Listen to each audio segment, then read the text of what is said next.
At this point, it is free and safe to say that South Africa is under attack and South Africans are really going through the toughest, I mean, the hardest phase of their life.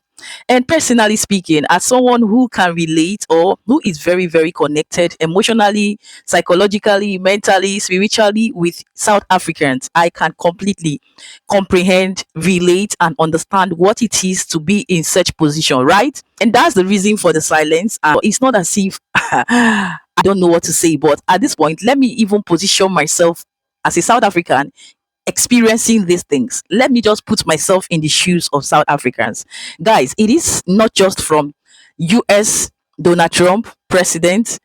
It is not just about him. It is not just even about the crimes. It is not just even about the oppression. It is not just even about the governance. It is about being frustrated with everything put together.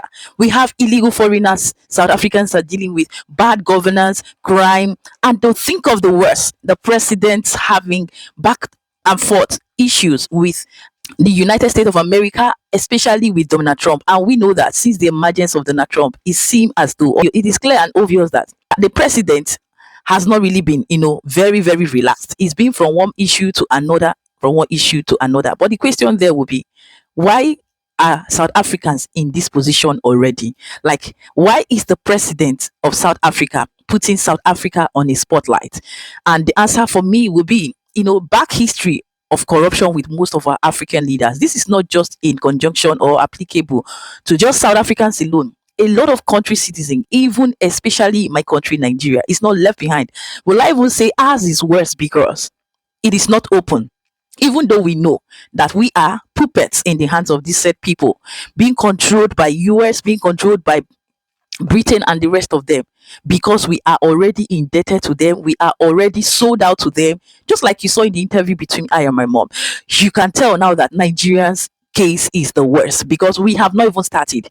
But to South Africa, at least they have started from somewhere. You guys have started from somewhere. Everything is coming out to the limelight, being exposed.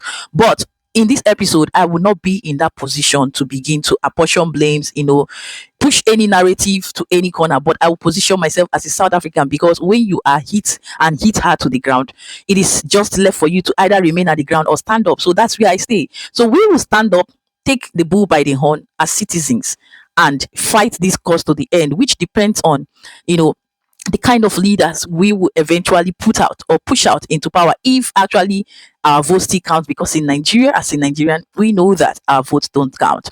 We have illegitimate leaders. But speaking as a Nigerian and relating to South Africans, this is where I stand, right? If you understand me, you understand. I'm not one person that when something is happening, you begin to apportion blames. Find out where the challenge is coming from and tackle it once and for all. And it is left in our arms. I am with you, right? That's why I said it's left in our arms. So in this video, I've put together videos of others, opinion, reactions, commentaries on what is up and trending, not just with South Africans alone, at least as Africans, as countries, as people, so that at the end of the day, one common goal will be where we are headed and what we tend to stand to achieve at the end of the day. So every opinion, every comment here is just as put together. I am not taking all of them personal, but based on fact and figures as shown here. Let's listen to these videos, and at the end of the day, do tell me what you think in the comment section, no matter what it is, constructively and respectfully, and let's have this conversation rolling, because at the end of the day, we must get our cards on the table and get ourselves sorted out from every look and cranny of our challenges right now in South Africa. So your girl Tando is saying, keep your head up, don't lose hope, we will fight to the end. I will see you in my next one, but for now, do have a lovely, a peaceful and a happy day. Let's watch these videos. South Africa, live in South Africa. Today you will be welcoming the so-called white Afrikaans refugees. They are there based on an offer made to them, which I must say was informed by disinformation about South Africa. Now, I've seen a lot of takes on who Americans think they are receiving. Okay, you are not getting successful, professional, white, middle class South Africans that are fleeing South Africa. The people you are getting are the people that believe that there is discrimination against them based on their race. Keep in mind, we live in the most unequal country in the world.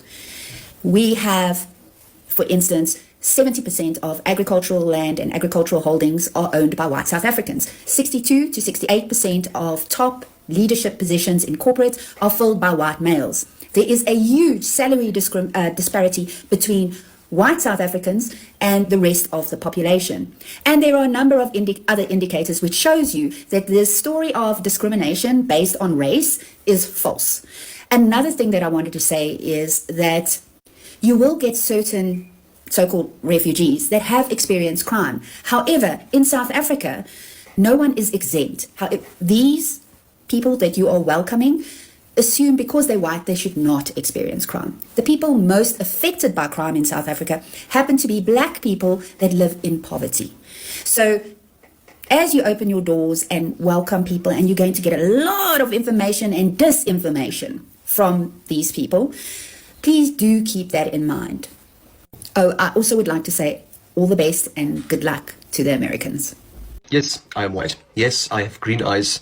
But no, I'm not European. I'm African. And to every white South African, especially Afrikaners, stop clinging to the West. The future hasn't been there in over 400 years. And those Afrikaners who fled in 49 thinking they'd escape Africa, they died the day they left. Their children aren't Afrikaans, they're American. Their culture, buried. Their identity, lost. You do not preserve a culture by running. You preserve a culture by evolving. If you really care about being Afrikaans, about your blood, about your identity, about your children, then your future is in African unity. Ladies and gentlemen, you need to become part of Africa's direction, or you will be wiped out by history. Just like any settler who thought they could live on borrowed time. Pan-Africanism isn't just for black people. It's to anyone committed to the land, the people, and the future of Africa. The next war is already here. The war of ideas fought in our soil, over our resources, and over the direction of Africa. It's time to stop being settlers and start being African. I'm so sick of people saying that white people cannot be victims of racism. So I've made this video to explain exactly why white people can be victims of racism. Now, if you listen very carefully, you can probably hear that I'm actually from South Africa. So we have a long history in South Africa of racism. But people sometimes think that white people in South Africa was not victims of racism. But let me explain exactly how we were, in fact, victims of racism.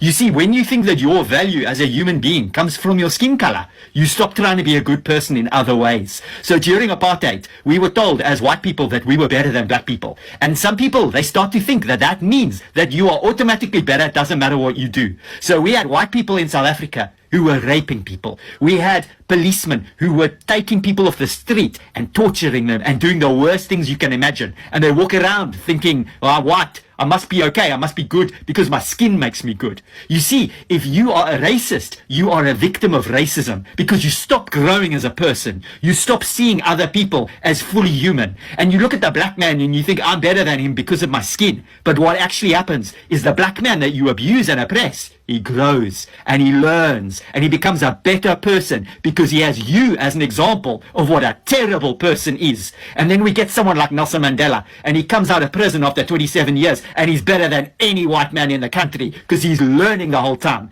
And the white racist sits there and thinks, I don't have to learn because I'm white. I'm automatically good. And you become the biggest victim of racism. You become a fucking idiot. So all my white brothers and sisters, man, we've got to get rid of this racism. We are not growing as people. We are not becoming the people we should be because we think that our value comes from our skin color and not from the way that we treat other people. Do not be a victim of racism. Do not be a racist. Hi guys, here you see a white African owning up to his shit, accepting the fact that he's truly an African and advising his fellow white Africans to accept the fact that they are fully Africans and stop being settlers in another man's country. Guys, he advises white Africans to stop the act of migrating to other man's country, being settlers, rather than belonging to the country or the community that they belong. Guys, you actually think most white Africans believe the fact that they can fully settle and coexist with their fellow black Africans? Guys, let me know your thoughts all in the comments. Hey, lovely people, and particularly a quick word to my American friends who might be tempted to believe what Donald Trump is saying about South Africa, my home country, where I happen to be right now. Him and Elon Musk are racist twats who have no fucking idea what they're talking about. about. Because what they're doing is taking the word of a fringe racist group called AfriForum and other disaffected whites, disgruntled by the end of apartheid, feeling hard done by, and much like the Israelis, victimizing themselves when they are not victims at all, bitching about how, land redistribution is racist against whites. These are such ignorant provocateurs, and it's going to backfire on them. South Africans' majority, the black majority, and it's a multiracial, multi-tribal society now, only own a tiny proportion of the land versus the size of their population. And while white South Africans make up 7% of the population, more or less, they own about 70% of the decent land. And so the redistribution of land is to address past inequities, and the vast majority of South Africans agree and understand why that's happening and that it's a good thing. It's also under a very strict mechanism. Now, not everyone agrees, of course, with the mechanism, but the principle is what racists like Musk and Trump are railing against here on behalf of a bunch of assholes who equate equality with oppression, because for so many years, decades and decades of the apartheid era, they were the oppressor. And as we know, whenever the oppressor looks at something like equality, it suddenly becomes oppression of him. So fuck Elon Musk, fuck these idiots from AfriForum. You probably know nothing about them, but this is a bunch of, the equivalent of your kind of Proud Boys hanging on to some past that never actually existed. And a past in which the vast majority of people in this country were oppressed, suppressed, and treated much like, fortunately not quite as badly as the Israelis treat the Palestinians. So this whole railing against South Africa, I'm going to add one more point. South Africans on the whole, all of us, white, black, Indian, colored, which is not a term, there is a specific term for those of you who might get offended by that, a specific racial group.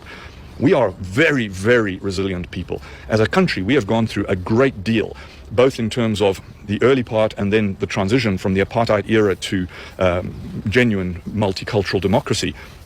And whatever Trump throws at us, we can handle it, because we've been through far, far worse in our history. And my hope is that South Africans all turn around with one voice and tell Trump to fuck off with his sanctions and his fucking withdrawal of aid and his tariffs and all of this stuff, because we can live through it. What I'm not sure about is whether Americans can, because for the most part, all the stuff that Vivek Ramaswamy said recently about Americans being soft, not prepared to put in the hard graft, and all this stuff, I tell you, for the experience of most foreigners is true. Now, it's not true of every American I know.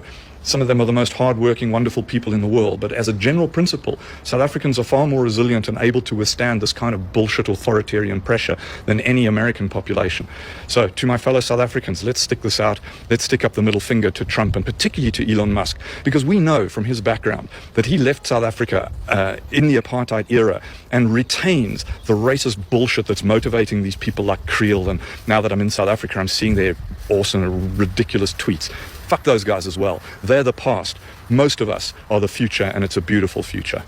Are white farmers facing genocide in South Africa? That's what President Trump claims, and he says he has evidence. He confronted the president of South Africa with it at a meeting at the White House. It ended up pretty contentious, felt a bit like an ambush. But Donald Trump says, in his words, it's sort of the opposite of apartheid. You're taking people's land away from them. And those people, in many cases, are being executed. They're being executed. And they happen to be white, and most of them happen to be farmers. And that's a tough situation. I don't know how you explain that. How do you explain that? They're taking people's land away, and in many cases those people are being executed, and in many cases it's not the government that's doing it, it's people that kill them and then take their land, and nothing happens to them. But we have thousands of people that want to come into our country. They're also going to Australia in a smaller number. But we have thousands of people that want to come into our country. South Africa. It is sad and shameful, so disturbing, that after watching the video last night, all I could go with or sleep with was a gasp and a coil in despair in my bed. The president of South Africa embarrassed all of South Africa and Africa as a whole in one public meeting with President of America, Trump. He became a schoolboy to a school principal who is Trump. And this is the best we have in Africa, ladies and gentlemen. Cyril Ramaphosa is from the supposed most developed country and the largest economy in sub-Saharan Africa. And this is what we got yesterday in a meeting with him and the president of America. After all the talking tough around BRIC nations meetings, this is how sober he became in the White House. What a shame, ladies and gentlemen. This is the true definition of shame. And I think I can now understand why Julius Malema has been so harsh on him, not just him, and all the leadership coming from the ANC party over the years. I am going to play a part of the video for your viewing, and I need you to watch his body language and how calm he was in trying to entice the US government to come to his aid in South Africa. Ladies and gentlemen, I'm Cyrus from Ghana, and this is Tuntum Network. On this platform, I do my independent research in subjects of interest and share my findings with all. Now, let's see the video and break it down each step of the way. Let's go. Let me clarify that, because what you saw, the speeches that were being made, one, that is not government policy. We have a multi-party democracy in South Africa that allows people to express themselves, political parties to adhere to various policies, and in many cases, or in some cases, those policies do not go along with government policy. Our government policy is completely against what he was saying, even in the parliament. And they're a small minority party, which is allowed to exist in terms of our constitution. But you do allow them to take land. No. You do allow them to take land. Nobody can take land. And then when land. they take the land, they kill the white farmer. And when they kill the white farmer, nothing happens to them. No, there is Nothing happens to them. There is criminality in our country. People who do get killed, unfortunately through criminal activity, are not only white people. Majority of them are black people. And we have now The farmers are black. The farmers are not black. I don't say that's good or bad, but the farmers are not black. And the people that are being killed in large numbers, and you saw all those grave sites, and those are people that loved ones going, I guess on a Sunday morning they told me, to pay respect to their loved ones that were killed. Their heads chopped off, they died violently. And, you know, I mean, we're here to talk about it. But coming back to this issue, which I really would like us to talk about, and talk about it very calmly, we were taught by Nelson Mandela that whenever there are problems, people need to sit down around a table and talk about them. Well, there are and this problems. is precisely what we would also like to talk about, including, of course, trade matters, investment matters.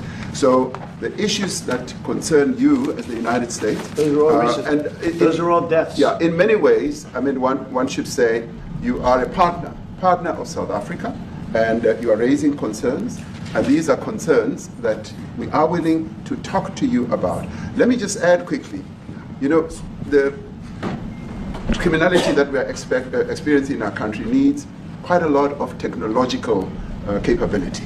And in one of our areas in South Africa, we're using US technology, which is able to, in many ways, identify where shootings are happening and all that. And I'd like to talk about that. This video happened yesterday, 21st of May 2025. President Cyril Ramaphosa of South Africa went to meet President Trump of America over a cry by white farmers in South Africa seeking asylum in America. This was because there is a lot of murders happening in South Africa, which have actually done a video about it, and which happens to take many of the white farmers' lives just as much as the black people in South Africa. So Trump granted the first group of white South African farmers their request of asylum, and then Trump turned the heat on the South African president yesterday in that meeting. So Ramaphosa flies to the White House, meets Trump, and sits with him, and Trump puts him on the same scrutiny like he did Zelensky in the eyes of the public. Ladies and gentlemen, this is where I started getting furious. Ramaphosa sat there with no answers at all. He sat there and got drilled by Trump, and all he had was to play the game of equalization.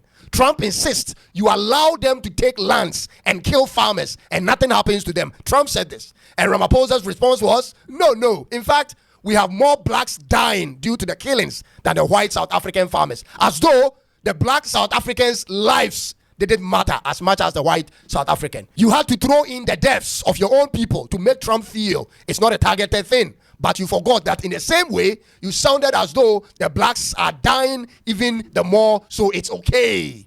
So, Mr. Ramaphosa, why have you been the leader of South Africa till now?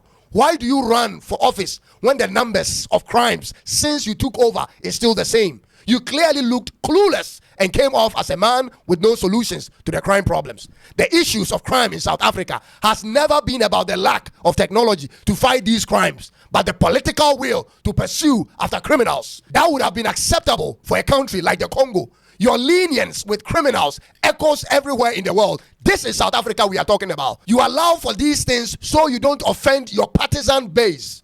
Those are the same people who come out to vote for you whenever there is elections. And so you wouldn't want to interfere in their businesses. That's one of the source of the problem. And I'll give the rest later. When a person commits crime and easily gets away with it after a few months or years behind bars, what message do you think it leaves out there to the public? My own friend in South Africa was gunned down and not even an investigation was started because nobody ever put you to the wire about the deaths of black people in South Africa. Nobody really questioned you like Trump was doing. You never took it seriously. Now you are being checked on the lives of white people in South Africa. You are throwing in the deaths of black people to equalize the whole thing. Does this make sense, ladies and gentlemen? Do we elect leaders to solve problems or to point to other instances to justify their lack of performance? There is zero hope in these types of leadership all across Africa. I'll tell you, if the president of the best and most powerful black African country is acting this way towards a world leader, how have our own president from our small African countries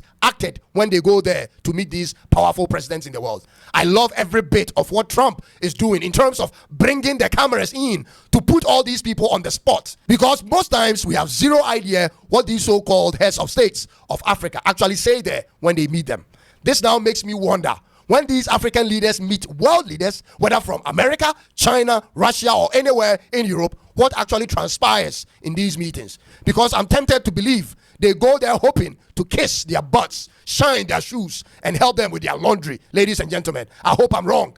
We are very fortunate to have a president like Trump to expose all these weak and soft politicians who happen to be in a position of leadership in Africa. What has been your plan, Mr. President of South Africa, to curb the crime rate in South Africa? South Africa has everything it takes to take care of its internal problems. This is not even about external or territorial matters. It's internal, and you are seeking help from America. This is a joke, Mr. President. Do you know a country called El Salvador, ladies and gentlemen? Do you know their president, Bukele?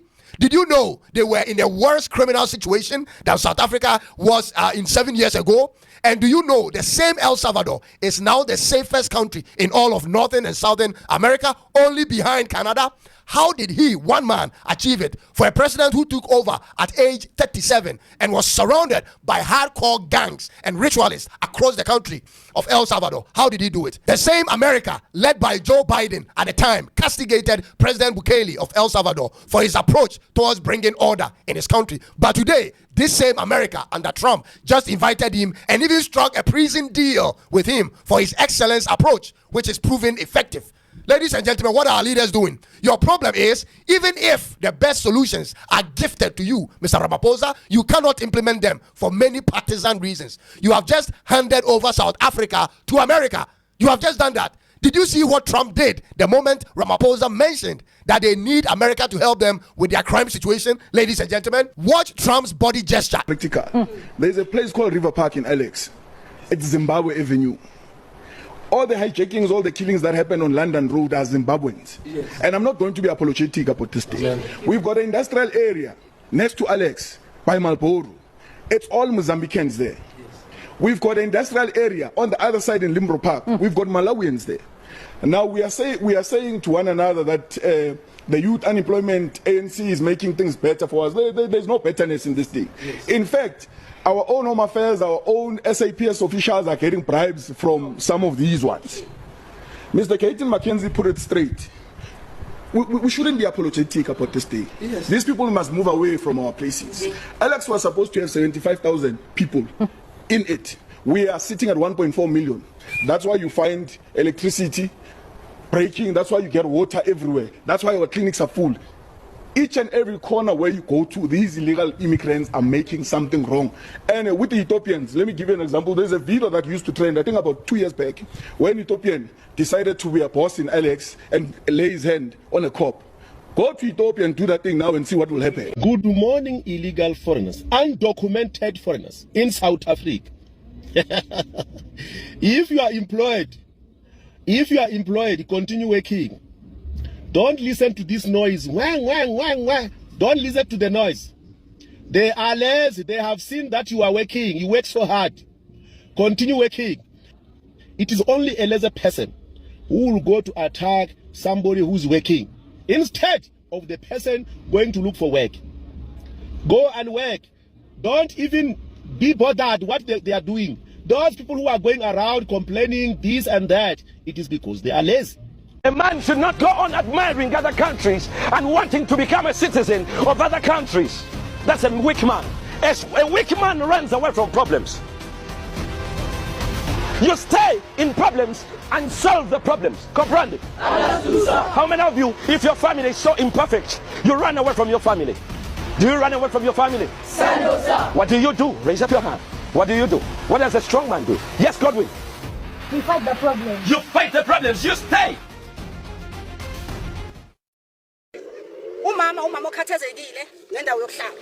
Ohlala emkhashweni. Ongenandawo nje yokuhlala at all. Hlala emkhashweni nabantwana. Into engiletha la namhlanje i1.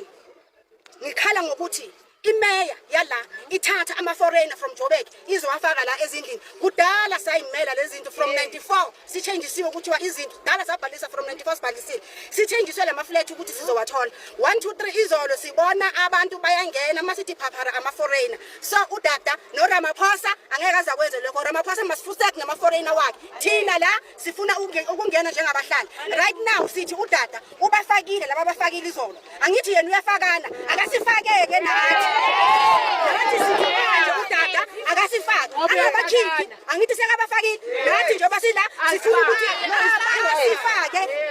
Namhlanje futhi hayi kusasa. Asihambi. Amapholisa if you shoot to kill, shoot to kill. Siyalala la. Amen. Next. Akibuthi kimi. Shebantata. Kamela phakathi yoratega. Mo ke tloema. If we are unemployed, even the child of Cyril Ramaphosa must be unemployed. If we are hungry, even the child of Gwede must be hungry. If Asinami is 70, even the child of Malula must not get a job. We're tired of politicians eating whilst the youth of this country remains hungry. They first started with Jacob Zuma when he put all his children to eat the tenders of government. They then came with Cyril Ramaphosa through Bosasa where he put his children to eat the money of government. Now that big stomach Gwede Mantashe wants to join the gravy train. Yahana, Asifumi, we're never going to allow it. Concern ka taba ya batho ba ba kentsweng mo because of rona se re allocated a tlo ba tswa go tropong le ba ba fa alternative place ka rona ne se re allocated yaanong ya rona alternative place guy re mo re na le bonkgoni ba dikwele ba neng re tsa mali bona re ke tsela ya go tla mo go batla di RDP re kopa Ramaphosa a utlwe dilo tsa rona ka rona re le baagi ba South Africa e le rona re voteile are bana ba gago amen. Mina anginambuzo phela into engicelayo njengabahlali sicela ukufakwa basinikeze lawo mablock abasinikeza wona singeniswe kahle asili nabo siform or no siform njengoba bebafakile laba abanye bebathathile laba bebathathe ake bathatheke abantu abafuna izindlu nabo babafake la ngaphandle kokulwa ngaphandle kwani akekho umuntu olwa nabo so asili nento engalwisi sicela ukufakwe ezindlini abasinikeza amablock babheka abantu ukuthi bangaki babanikeza amablock bafake asili nengalwisi nje kuphela bangaze bathi silwa nabo njengoba besilethela amaphoyisa azokwenza ngoba hlale ezindlini asikho bahlale endlini thina sicela izindlu abakhiphi umuntu akasifake kulezi ndlela ngoba zikhona sizovandalize Hello. Kumemela abantu balala ishangani. Okay, mina ndabala ishangani ane. Nilaba kuhundisa ka leswi ya swi nga humelelana. Ani mi swivonile ku ri na mpundu ku vanhu va tsutsumile van'wana va yimela letlhelo kuze ku ma security matana leswi ya xa paper spray. Ni kombela ku ri sweswi a hi tshame na hansi. Tiyani mfana na mina njalo. Ni voni an injury to one is an injury to all guys. Loko va dubula mi nga tsutsumi mi ya le mi ta vaviseka tshame na hansi. Because of the moment va dubula u tsutsuma u ya hela mama. The moment va dubula u tsutsuma u ya ku vavisekeni. So tshama a hansi u nga tsutsuma un'wana yale a hi tshame ndhawu ya 1 hi khomani. A mi lati yini senza namhlanje. There's going to be a media briefing from the mayor. From MMC Mabaso. From MMC Mabaso. Yeah. Soran. MMC Mabaso uzoba ne media briefing from there ke ama leaders azositshela ukuthi kwenzakala yini. Namba bafethu bazositshela. Yeah. Siyabonga ke bafethu. What we are saying, it's next to impossible. Who's going to change Zimbabwe to be on that status of UK and other first world countries? Because All of you cowards from Zimbabwe, you ran away from your problems. The only thing that you do is to run away and go to other countries. So how is it possible that you guys can change Zimbabwe? So please, try something else. Come up with another story, not that one. Zimbabweans are cowards for days. Zimbabweans are cowards for centuries and for years. So stop with that story. That's impossible. Let me tell you. Let me say this in Afrikaans. Zimbabwe's are bankhat. Residents of Tshwane, this morning we stopped our Tshwane Readima program to come and support the officers that are effecting a court order in Pretoria West. Something good happened in our pursuit for law and order in our city. We have obtained a court order that has allowed us to demolish the structure that is behind us. Both these, these 2 yards, they have erected all of this illegally. There are no approved plans. So we approached the court gave us the court order. Now, what is important to understand is that these private people that erect these and rent them out, they don't want to take the responsibility for those people who then tenant from them.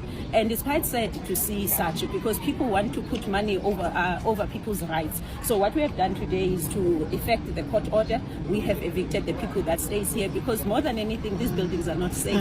So we can't then say, no, we're not going to evict people. What if something happens to them? We've seen these cases, Tshwane. We've seen them in Joburg. Interesting things are happening in the city of Tshwane as the cleanup by the mayor continues and the officials. In this video, we cover a spaza shop that was obviously caught selling fake cans of Coca-Cola, obviously being manufactured illegally. And at the same time, when they heard that the inspectors were coming, they hid these cans, but the inspectors did the search, turned the place upside down, and the following was found. And adjacent to the tax shop in Mamelodi was an illegal fuel station where there was a tank of fuel, and then obviously that's petroleum, and then there was also a gas tanks as well, something that is very lethal. Should it catch fire, then the fatalities can be tragic and obviously explosive at the same time. And this being in a residential area, it raises a lot of eyebrows and poses a lot of questions on compliance, regulations, among others. Now, even as you will see, let us just watch.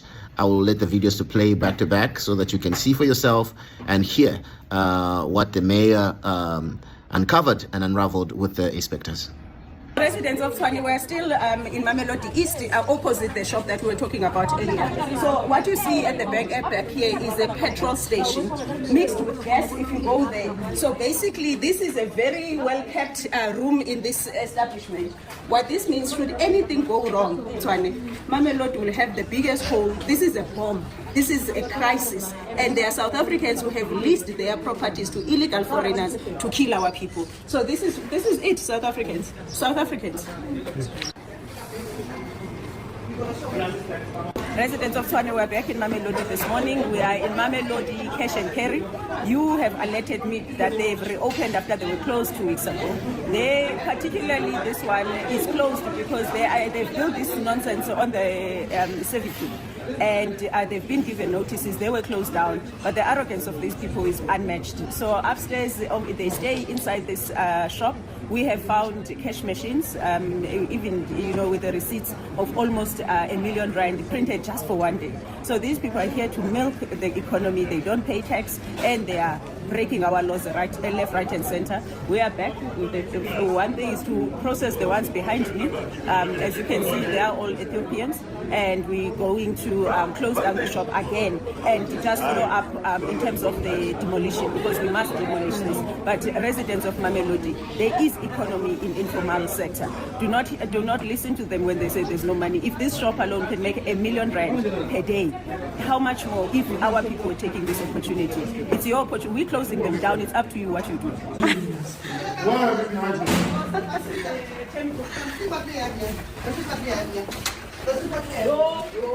These people, also, you see these big businesses, they don't even check if the business is legal. Yeah. This is a genuine business that gives them these machines. Exactly.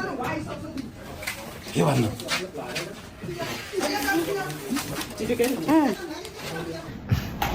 Well, this is truly amazing commitment and dedication. We applaud the mayor for taking the role to lead and prioritize the people. Not only that, but health and safety and compliance as well. Enforcing the law by all means necessary, irrespective of whether it's conglomerates, sole trader, as long as there's any shortfalls, irregularities, and non-compliance, they are coming for you. So this really shows the mark of a true leader. And, you know, this is just shows how far much can be done if the leadership and those in authority can do their job and show determination, prioritize the people, and be patriotic. Let me know your thoughts in the comment section of these developments and what has been uncovered so far. And what do you think the country would turn out to be if we have more leaders and mayors like these? It goes also to show on the responsibility of landlords to ensure that before you put your tenant in your building and lease them your property, make sure that their business is legit and what they are doing is verified and approved by you, because should anything go wrong, not only will the tenants be held liable and responsible, but also the owner of the property should be brought to account of the same. So let me know your thoughts in the comment section. As on this platform, we're committed to hearing your thoughts, bringing news that is interactive, and while you're at it, kindly subscribe and hit the notification button so that you can truth. And as a Pan-Africanist, we are spreading this crusade to liberate Africans from bad governance. And whenever I come up with the issue of Donald Trump, some people drag me to the mud, especially our people living in the US. But I want to bring you this video. But why wouldn't you arrest that man? You are starting with this whiteness. You are cutting the throat of whiteness. Shoot to kill. Come kill the poor, the farmer. Kill the poor, the farmer.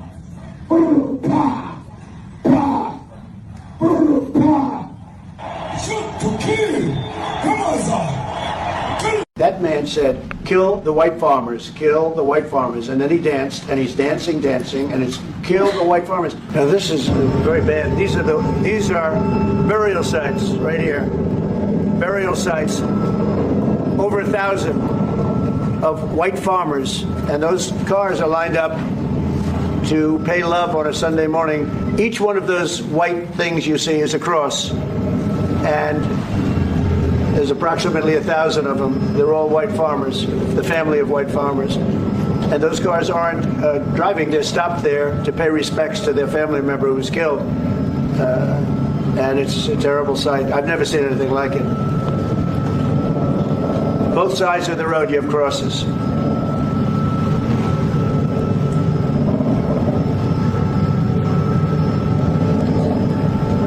Those people were all killed. Have they told you where that is, Mr. President? No, I'd like to know where that is, because this I've never seen. Okay. I mean, it's in South Africa. That's we need to find out.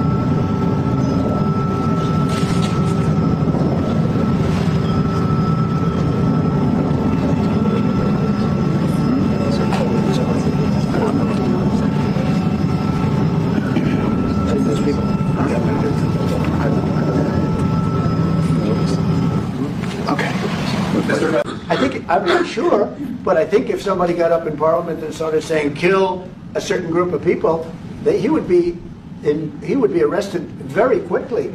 That man is going all over South Africa, and that's not a small party. That was a stadium that holds 100,000 people, and I hardly saw an empty seat.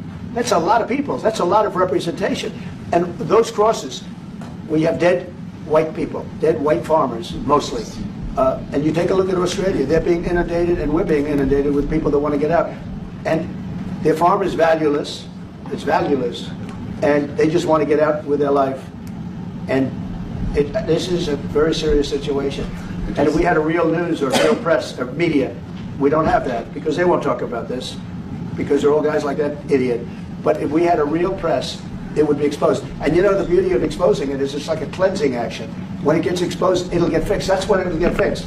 But people don't talk about it. And I'll tell you who's talking about the thousands of people that are fleeing South Africa right now. Let me clarify that. Yeah. Let me clarify that, because what you saw, the speeches that were being made, one, That is not government policy. We have a multi-party democracy in South Africa that allows people to express themselves, political parties to adhere to various policies, and in many cases, or in some cases, those policies do not go along with government policy. Our government policy is completely against what he was saying, even in the parliament.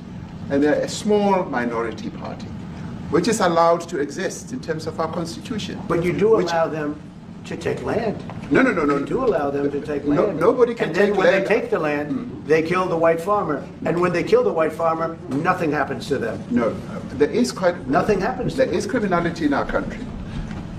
People who do get killed, unfortunately, through criminal activity, are not only white people.